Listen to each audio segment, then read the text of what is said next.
Hoy vamos a ver unos detalles del capítulo 20 de Juan. El capítulo 20 de Juan trata de la resurrección de Cristo. Y claro, muchas veces hablamos de la resurrección del Señor y tocamos distintas aristas sobre la victoria de Cristo en la cruz. Pero lo que voy a enfatizar hoy no es tanto eso, sino cuál fue la actitud de sus discípulos. No hablamos solamente de los 12, ojo. Hablamos también de los discípulos que son las mujeres que le servían, la gente que estaba alrededor de él. Todo ese grupo que tanto se tomaban en serio las palabras de Cristo. Y nosotros, ¿qué tanto nos tomamos en serio las palabras de Cristo? ¿Será que hay algunas cosas que nos gusta oír del Evangelio y hay otras que no? Y esas otras que no, ¿será que no nos interesa tomarlas en consideración para nuestra fe, para nuestra vida de adoración a Dios? Porque si es así, mala cosa. No estamos andando bien. Y esto es lo que vamos a ver ahora con relación a los discípulos de Jesús, cómo reaccionaron a la resurrección de Cristo. Y vamos a ver qué pasó, porque no es que Jesús no les haya alertado de que eso iba a suceder. El hecho en sí es que sí, Jesús les dijo, esto me va a pasar y luego al tercer día voy a resucitar. Vamos a ver Marcos 10, del 32 al 34, donde vemos esta escena. Vamos a ver lo que dice. Iban por el camino subiendo a Jerusalén y Jesús iba delante. Hagan imagen de la escena. Los discípulos atrás y con paso firme, Jesús delante de ellos.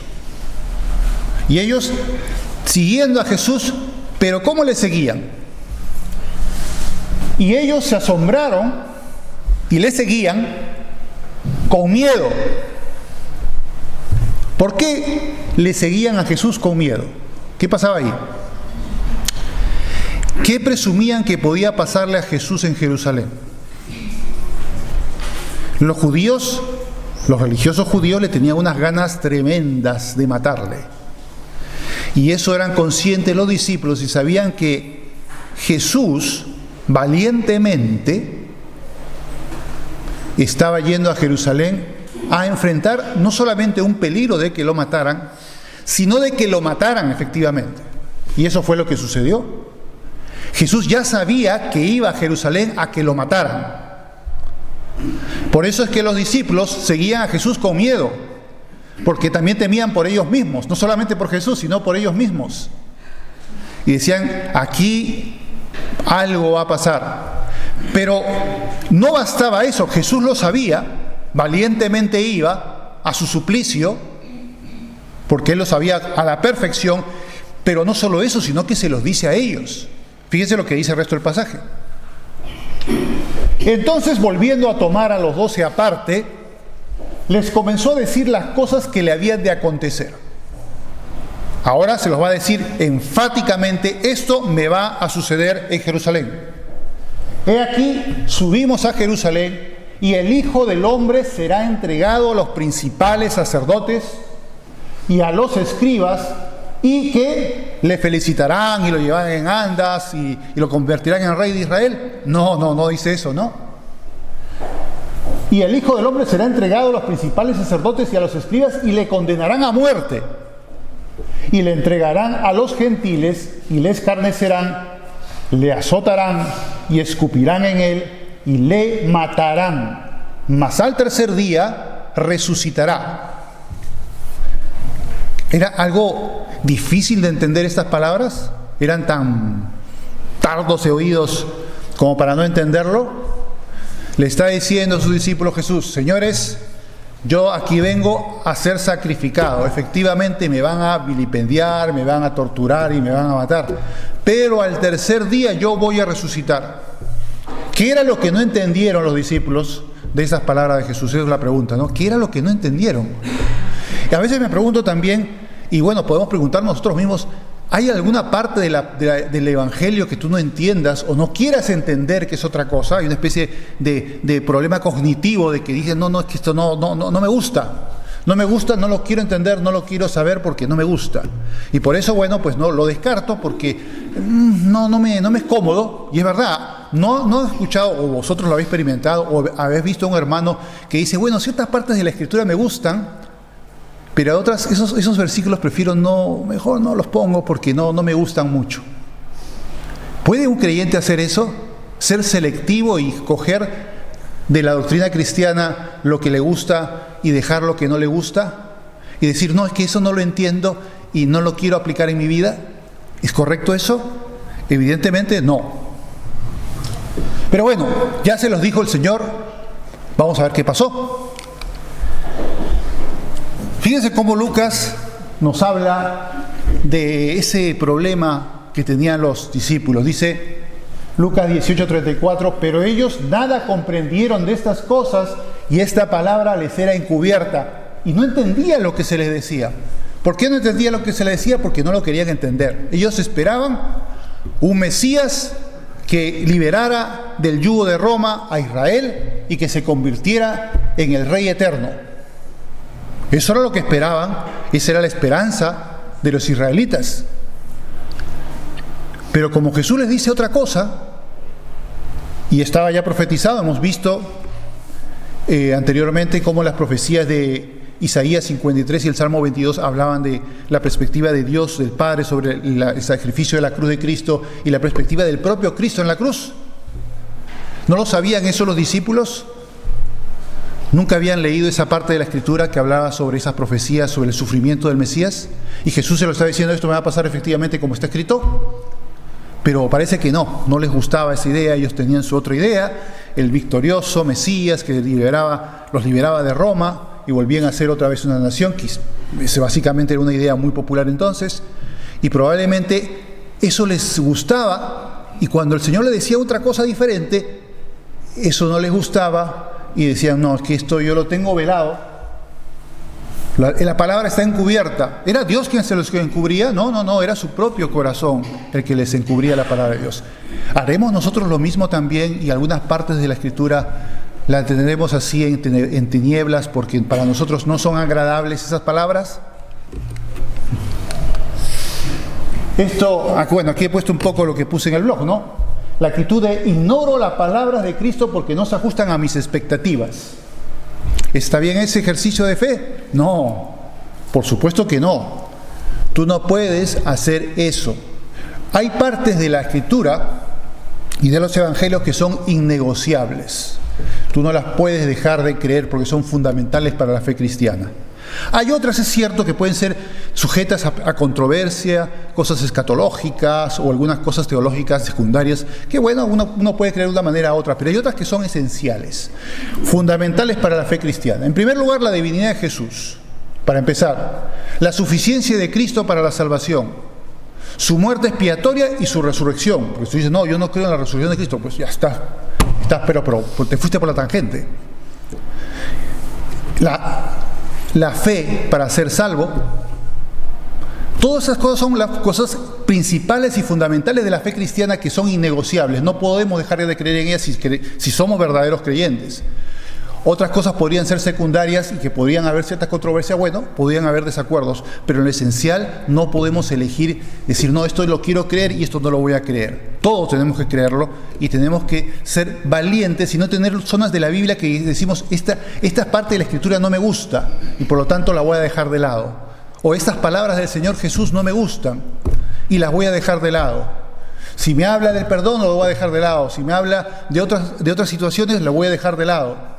Si me habla de volver la otra mejilla, es decir, no resistir al mal cuando tú eres agraviado, voy a dejarlo de lado. Eso no, porque eso es muy fuerte. O de sacar cosas de mi vida, como cuando decía un poco, claro, exagerando en hipérbole, ¿no? Eso, córtate las manos o sácate los ojos para que no te vayas, es mejor que te vayas cojo o tuerto al infierno, que tengas tú, le estés dando cabida en tu vida a cosas que te llevan al pecado. Sepárate de eso. No es que te cortes, evidentemente, ¿no? Si no, imagina, ya estaríamos sin ojos y sin brazos, ¿no? Pero lo que quiere decir el Señor es que nos separemos de esas cosas que nos llevan al pecado. Entonces, ¿vamos a hacerlo también o eso lo dejamos como algo folclórico de las palabras de Jesús?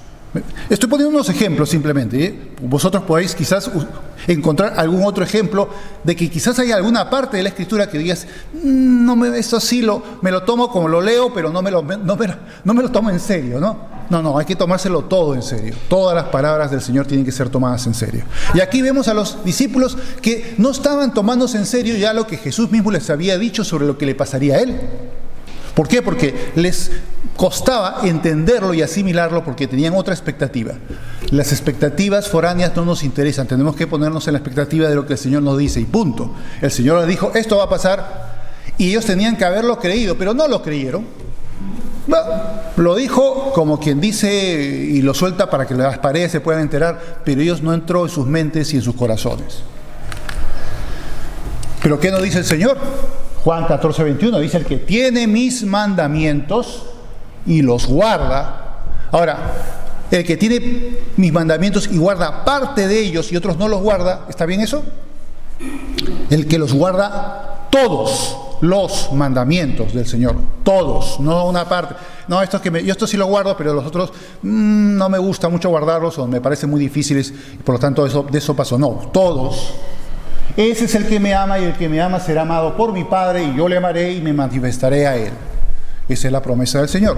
Todos sus mandamientos, no unos cuantos los que a mí me gusten, sino todos.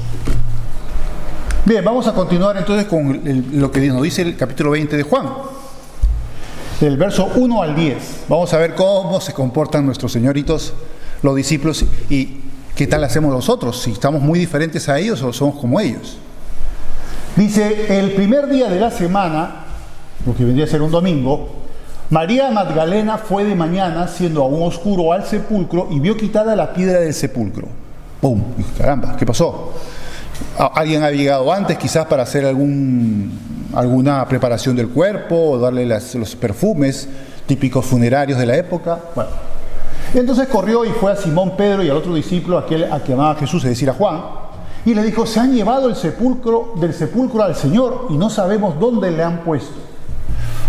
Ahora, estaba en el tercer día, efectivamente. Ella seguramente sabía también las palabras de Jesús, pero en su mente lo que se le ocurre es que la explicación del fenómeno es que Jesús ha sido robado, su cuerpo, ¿no? No que ha resucitado, sino que ha sido robado. O sea, vemos pues que Jesús habló por decir, ¿no? No se lo tomaron en serio. Y María pues tampoco. Y bueno, Pedro, los discípulos, Juan también, fueron ahí al sepulcro, pues tampoco. Y salieron Pedro y el otro discípulo y fueron al sepulcro, corrían los dos juntos, pero el otro discípulo, que era más joven, Juan, corrió más a prisa que Pedro y llegó primero al sepulcro. Y bajándose a mirar vio los lienzos puestos allí, pero no entró. Lo vio desde fuera. Luego llegó Simón Pedro tras él y entró en el sepulcro y vio los lienzos puestos allí y el sudario, lo que tapaba el rostro, que había estado sobre la cabeza de Jesús, no puesto con los lienzos, sino enrollado en un lugar aparte, como quizás Jesús mismo lo había acomodado y lo había puesto en un lugar aparte luego de resucitar. Puede ser, o puede ser que haya sido uno de los ángeles, cosa que estaba ahí ordenado. Entonces entró también el otro discípulo, o sea Juan, que había venido primero al sepulcro, y vio y creyó. Ahora, ¿qué creyó? Que Jesús ya no estaba ahí. ¿Creyó en el Jesús resucitado? Parece decirnos Juan que sí. Vamos a ver. Porque aún no había entendido la Escritura que era necesario que Él resucitase de los muertos y volvieron los discípulos a los suyos. Pues parece que no. Porque vemos pues otra vez el problema. ¿Qué pasó con el cuerpo de Jesús? ¿Dónde se lo han llevado? ¿Quién lo ha robado? ¿O es que resucitó verdaderamente el Señor? Ahí como que está la cosa un poco en la nebulosa de Orión, ¿no? Y luego continúa, verso del 11 al 13, dice: pero María estaba fuera llorando junto al sepulcro, y mientras lloraba, se inclinó para mirar dentro del sepulcro. Y vio allí a dos ángeles con vestiduras blancas, que estaban sentados el uno a la cabecera y el otro a los pies, donde el cuerpo de Jesús había sido puesto, y dijeron: mujer, ¿por qué lloras? Le dijo: porque se han llevado a mi Señor y no sé dónde lo han puesto. Otra vez, ¿no? Y dale con lo mismo. Se lo han llevado. No ha resucitado, se lo han llevado, ha sido robado. Y qué cabezonería, ¿no? A veces nosotros también podemos tener esa actitud de cabezotas, y efectivamente, aunque el Señor nos da unas promesas, no creemos en las promesas del Señor, ¿o no? ¿Están en la Biblia sus promesas o no están sus promesas en la Biblia? Las conocemos, muchas de ellas, supongo que casi todas, y sin embargo a veces no crees en las promesas de Dios. Él había prometido que resucitaría y Él nos ha prometido a nosotros muchas cosas también, de que va a estar a nuestro lado y que nos va a auxiliar, y que con Él en la barca nunca se va a hundir la barca. Pero a veces lo creemos, lo tomamos en cuenta en nuestra vida cuando estamos afrontando pruebas, o como estamos como María Magdalena, que encuentra otra explicación. Bien, continuemos. Vamos a ver a Lucas, que nos cuenta un poco más detalles en el capítulo 24, verso del 1 al 12. Vamos a ver aquí, hay más cosas aquí. El primer día de la semana, muy de mañana, otra vez nos da el relato, con algunas diferencias, pero más o menos podemos atar cabos. Muy de mañana vinieron al sepulcro trayendo las especies aromáticas que habían preparado, y algunas otras mujeres con ellas, y hallaron removida la piedra del sepulcro. Y entrando no hallaron el cuerpo del Señor Jesús. Aconteció que estando ellas perplejas por esto, he aquí se pararon junto a ellas dos varones con vestiduras resplandecientes, y como tuvieron temor y bajaron el rostro a tierra, dijeron, fíjate lo que les dicen los ángeles a ellas. A ver. ¿Por qué buscáis entre los muertos al que vive? Pero si ya está resucitado. Ahora, fíjense lo que luego dice. No está aquí, sino que ha resucitado. Acordaos de lo que os habló. Ahí le tienen que jalar las orejas. Acuérdate de lo que Jesús te dijo. Y nosotros también debemos acordarnos de lo que está escrito en su palabra, porque ahí están sus promesas, ahí está todo lo que el consejo de Dios está allí, y eso tenemos que cumplirlo, guardarlo todo.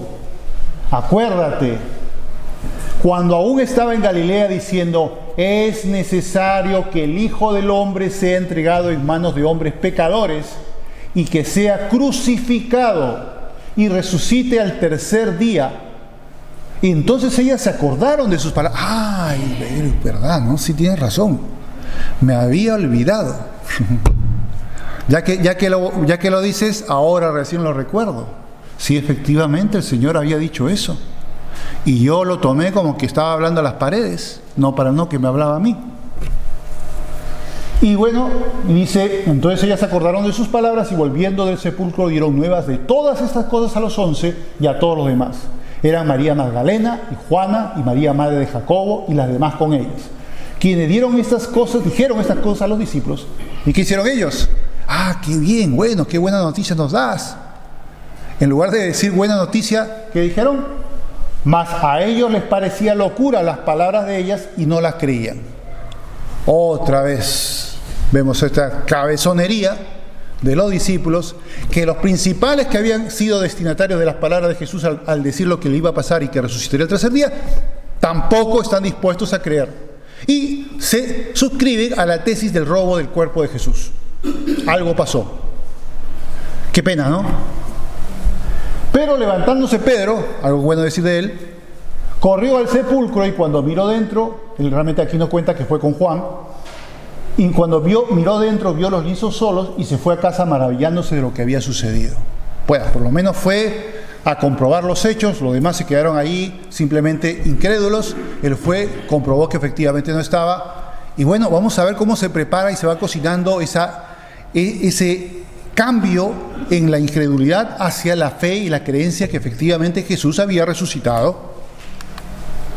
Vamos volviendo otra vez a Juan, al capítulo 20, del 11 al 18. Y vamos a ver esa parte final de estos pasajes de la resurrección. Dice, cuando había dicho esto, se volvió y vio a Jesús que estaba allí. O sea, cuando había dicho esto de que, ¿dónde está el Señor? Se lo han robado al Señor, al cuerpo del Señor se lo han robado. A eso se refiere. Se volvió y vio a Jesús que estaba allí, mas no sabía que era Jesús. No lo había reconocido. Jesús le dijo, siempre el Señor, sin asumir suposiciones, le hace las preguntas. Mujer, ¿por qué lloras? ¿A quién buscas? Y dice ella, pensando que era el hortelano, le dijo, Señor, si tú lo has llevado, dime dónde lo has puesto y yo lo llevaré. Jesús le dijo, María. Volviéndose ella le dijo, Raboni o Rabí, que quiere decir maestro. Jesús le dijo, no me toques porque aún no he subido a mi Padre, mas ve a mis hermanos y diles, subo a mi Padre y a vuestro Padre y a Dios y a vuestro Dios. Fue entonces María Magdalena para dar a los discípulos las nuevas de que había visto al Señor y que Él le había dicho estas cosas. Antes de explicar el resto del pasaje, hay un tema ahí curioso, ¿no? El tema del no me toques, ¿no? ¿Por qué? ¿A qué se refiere? ¿Por qué le dijo Jesús no me toques? ¿No? Yo no sé si han visto por ahí en YouTube, en muchos sitios, algunas elucubraciones bastante imaginativas sobre por qué dijo Jesús esas palabras. En realidad, cuando tengas algún caso de no entender, un consejo, búscate otras traducciones. Porque a veces el problema está en la traducción, no en el texto en sí. La Reina Valera, lamentablemente, es una excelente, a mí me encanta como traducción de la Biblia, pero tiene algunos errores, ¿no? Y también tiene algunas cosas. Pero lo han corregido en la versión del año 2015, se aparece así, ¿no? Cuando vemos esto, pues no es un problema de teología ni de problema de la ley judía, no nada misterioso. Simplemente que cuando lees la versión de 2015 se lee lo siguiente: Jesús le dijo, suéltame porque aún no he subido al Padre. O sea, ¿qué estaba pasando en la escena? Pues muy simple, que cuando María Magdalena ve a Jesús y lo reconoce, inmediatamente lo abraza. Incluso hay una parte del pasaje que dice que otras mujeres también la abrazaron a los pies, ¿no? Era como diciendo, aquí ya te he encontrado, aquí no te me escapas, ¿no? Y la abrazaba fuertemente, como diciendo ya bien retenido, ya no se me va a escapar Jesús. Y claro, evidentemente pues ese abrazo debería ser muy fuerte, y Jesús le dice, suéltame, ¿no? Déjame ir, no me retengas, porque todavía tengo un itinerario que seguir antes de subir al Padre, ¿no? Por eso le dice, antes que subir al Padre. Y por eso es que Jesús le dice, suéltame, no le dice, no me toques, ¿no? Pues suena un poco feo, ¿no? Como algo raro, como que no me toques. No es que le estaba tocando, es que le estaba abrazando. Y le decía, suéltame, ya deja de abrazarme porque tengo que marcharme. Y efectivamente tenía que ir a Galilea y lo iban a encontrar los discípulos ahí, etc. Pero bueno, esa era la razón, no era nada misterioso que tuviera Jesús. Bien, volvamos pues a este pasaje. Aquí encontramos algo interesante, algo que puede concernirnos a nosotros, porque nosotros, los seres humanos, los creyentes, los que somos redimidos por la sangre de Cristo, en la vida nos van a pasar cosas feas, vamos a pasar tribulaciones, vamos a pasar circunstancias difíciles, circunstancias extrañas incluso, o que no podemos ni siquiera entender, y pareciera como que Jesús está ausente, como que el Señor está afuera y está lejos de nosotros. Incluso estamos orando y el problema no se resuelve todavía, y parece que verdaderamente Jesús está lejano, o está dormido, como cuando estaba en la barca, ¿recuerdan? En la tempestad, y Jesús estaba dormido y los dos asustadísimos, que se estaban anegando de la barca y que se estaban hundiendo y que se iban a morir. Pero aquí vemos a una María Magdalena que llora por el problema de no tener el cuerpo de Jesús, pero Jesús estaba a su lado. Y no solo estaba a su lado, sino que el problema ya estaba resuelto. Y lo mismo pasa con nosotros, que en esas circunstancias difíciles, el Señor está a nuestro lado y Él ya resolvió el problema. Él ya dosificó cuánto tiempo vas a pasar por ese problema, en qué momento vas a ser liberado de ese problema y cómo vas a ser liberado de ese problema. Eso ya lo tiene determinado el Señor. ¿Qué es lo que tenemos que hacer nosotros? Reconocer que Cristo está con nosotros, está contigo, a tu lado. Así como estaba al lado de María Magdalena y fue esa gran sorpresa, pues tuvo que pronunciar su nombre, Jesús, para que saliera del aturdimiento y encontrara pues la respuesta del Señor, sea consciente de su presencia y vea el actuar maravilloso de Dios en su vida. Porque Jesús está a tu lado en esas circunstancias difíciles, sean cuales sean, Él sigue estando a tu lado y siempre lo va a estar. Por eso hay la promesa del Señor. Fíjense que nosotros ya no tenemos a Jesús para poder abrazarlo físicamente, pero a través del Espíritu Santo sí, está junto a nosotros. Y por eso nos dijo en Mateo 28:20, he aquí yo estoy con vosotros todos los días hasta el fin del mundo. Todos los días Jesús está con nosotros. Tenemos al Espíritu Santo y a través de Él Jesús está con nosotros. Y de esa manera tenemos que ser conscientes y no olvidar las promesas del Señor. Y esta es una de esas promesas, por cierto, que está siempre contigo, que debes de observarla, creerla, porque es así, y recordarla cuando estás en situaciones complicadas y difíciles, porque sabes pues que no estás solo, que Jesús tiene todo el control de tu vida y todo el poder, y puedes descansar en Él, que Él ya tiene la solución a tu aflicción, a tu problema. Eso es algo que hay que tenerlo muy, pero muy interiorizado. Yo creo que es el gran mensaje final de estos pasajes que hemos visto, que Jesús estaba al lado de María y Jesús está a tu lado también. Oremos. Padre Santo, te damos gracias, Señor, por tu resurrección maravillosa, por cómo, Señor, tú nos has librado del pecado y de la muerte a través de tu sacrificio en la cruz.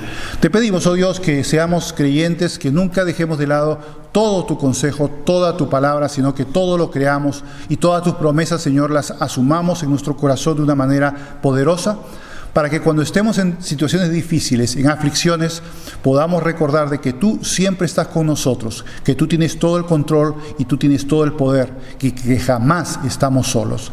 Gracias, Señor, porque tú ya tienes las soluciones a nuestros problemas, a nuestro sufrimiento, y ya sabes el tiempo y el momento en que estos terminarán.